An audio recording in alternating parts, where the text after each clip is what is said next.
you ready to explode your productivity? Let's get started.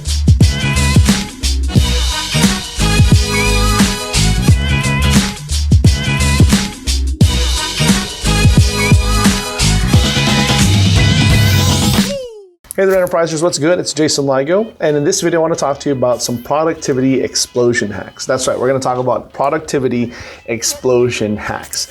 Now, it's still the new year. At the time of this video, we are actually approaching the end of the first month of the very brand new year. And with that said, obviously it's a great time for continued check-in, but it's also a great time to recalibrate the way that you're doing things and really just take stock of how you're doing mentally, physically, professionally, business-wise, and so on. With that said, I want to go ahead and offer you 3 different ways to help you increase and explode your productivity. I'm big on productivity hacks. As you know, if you go through this channel, you're going to find I've done several videos at length before on how you can become more productive. This is no different, but I found 3 ways that I think will really help you do just that. I think these things will absolutely explode the way that you're being productive in your business, in your work, and it can only benefit you. Let's get started. Number 1, set your own deadlines. Set your own deadlines. That's right. Now, it goes without saying that deadlines are a great way to get things done. Without deadlines, there's no urgency. And without urgency, you really don't have an incentive or a reason to put your best foot forward in terms of getting things done. And you know that this goes hand in glove with another concept that I believe very strongly in, which is that done is always better than perfect, okay? Matter of fact, I believe that done is the new perfect. Get things done, get things done, get things done. That's much better than getting it perfect. If your goal is to get something done perfectly, then that usually lends itself to a long, drawn-out procrastination. Whereas if you want to go ahead and get things done and complete, now you have urgency, and that's going to help you do just that. With that said, I really want to go ahead and drill down on this idea of setting your own deadlines, okay? In other words, you determine when it should be done and use this to your advantage, okay? Now, if you're working in a contract position or someone gives you an assignment or gives you work, obviously they're going to give you a deadline and you have to respect that. However, you can still employ this rule by setting your own deadline, okay? Think about how much more powerful and how much more effective you could be and how much more urgency you could add to the situation if when someone says, hey, here's a piece of work, I need it done by this date, what if you decided to make the date sooner, maybe a day or 2 sooner? I find that this is extremely powerful, especially with some of the consulting and some of the contract work that I'm doing with my clients and students, because what this does, it usually buys me another day or 2 of either free relax time or additional revision time if necessary. So it's absolutely powerful. Go ahead and set your own deadlines. On top of that, when you're creating your work and going through your work, if you're self-employed or something like that, make sure that you're really setting your own deadlines in accordance with a way that helps you get things done schedule-wise so that it fits in the overall scheme of things. I can't tell you how important this is. If you simply leave things around to getting done when you get to them, that's a good way to wind up with a big mess and a whole lot of uncompleted work. Set your own deadlines. Number 2, follow the 2-minute rule. Follow the 2-minute rule. Now, this comes from popular entrepreneur Steve Olensky, but it's a very good concept that he really pushes that's called the 2-minute rule. It basically just says that any task that you see that you can get done in under 2 minutes. In other words, if you look at a task, if you look at something that needs to be done, and in your mind, you know or you believe that you can get it done in under 2 minutes, go ahead and take care of it immediately. Now, I gotta tell you, I really believe and really subscribe to this thought. I never really thought about this until I came across an article that said this and had his name on it. I thought, that really makes a whole lot of sense. And so I began to try it in my own professional life. And I began to see tasks in my personal life as well. And basically anything that I knew that I could get done in under 2 minutes or right around that time, I decided to go ahead and knock it out. I can't tell you just how massively this adds an improvement to my productivity. The reason for it, I believe, is that it really, again, lends itself to done being the priority instead of perfect. And so when you see a bunch of things that stack up on your desk or things that you know you have to get done, if you know you can do it in a short amount of time, in this case 2 minutes, go ahead and just knock it out. Oftentimes what I'll do is I'll go ahead and compile a bunch of these things and identify a bunch of things in my mind. Okay, what can I go ahead and knock out in just a couple minutes? And what I'll do is I'll stack them right on one on top of each other, and I'll use that as my focused productivity work burst. You've heard me talk about using work bursts before. What I'll do is I'll stack up a bunch of these 2 to 3 minute jobs, and I'll just nail them down one by one by one by one. What that does for me, and what that likely will do for you, is the next time that you take your break, what you have done now is you will have compiled a list of successes, a list of wins. You'll look back on that last work hour and say, okay, I have literally knocked out a bunch of valuable tasks. And there's an immense feeling of accomplishment that comes with that.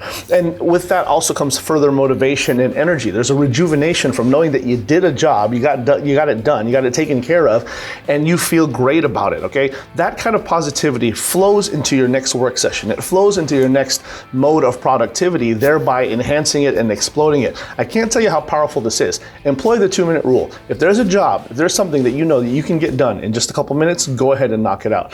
What this has also done is bled over to my personal life. For instance, cleaning. I'm big on cleaning, but oftentimes I'll dedicate a certain cleaning season, a cleaning day, a cleaning hour. If I see something that I know I can just knock out right quick, I'll just go ahead and do it, right? I'll pick up small messes or rearrange something. If I know I can do it in just a couple minutes, I'll knock it out. And before you know it, before I'm leaving the door, I've already taken care of a few things that are no longer waiting for me when I get home. The 2-minute rule, it's a great way to go. Number 3, and finally, leverage your commute, okay? Leverage your commute. This is extremely powerful, and I don't want you to discount this, but basically, most people who are going to work, all right, even if whether you're in business for yourself or you work elsewhere, usually there's a commute time of getting to where you're going, okay?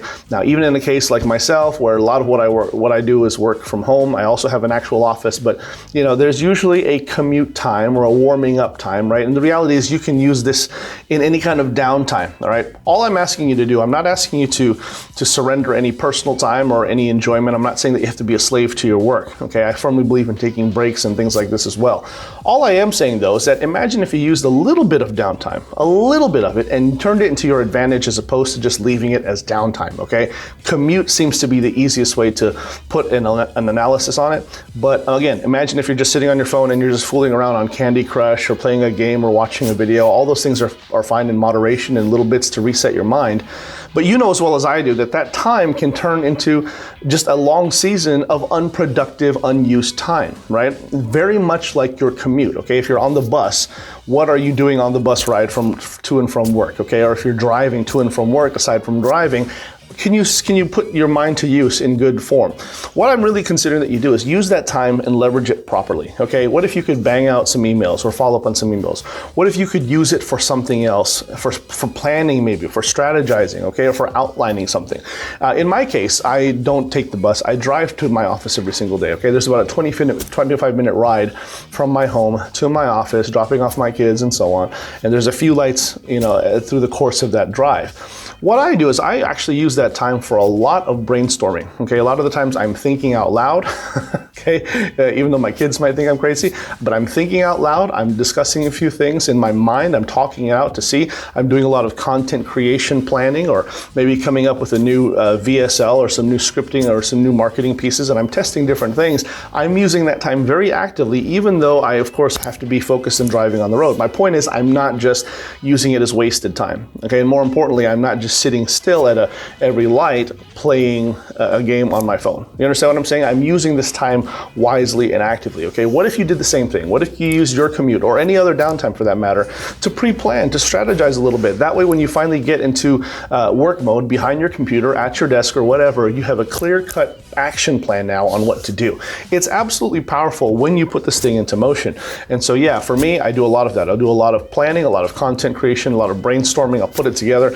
And when I come to a stop at a light, I'll grab my phone and I'll record a small little voice memo to myself to follow up on some things later on, right? I recommend that you find some way to do the same thing. Find a way to leverage your downtime, your commute or otherwise, and I promise you, it can only help you in your overall productivity.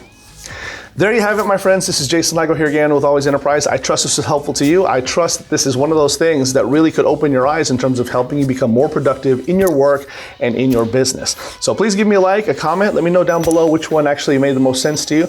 Also, be sure to follow, make sure that you subscribe, and click the notification bell.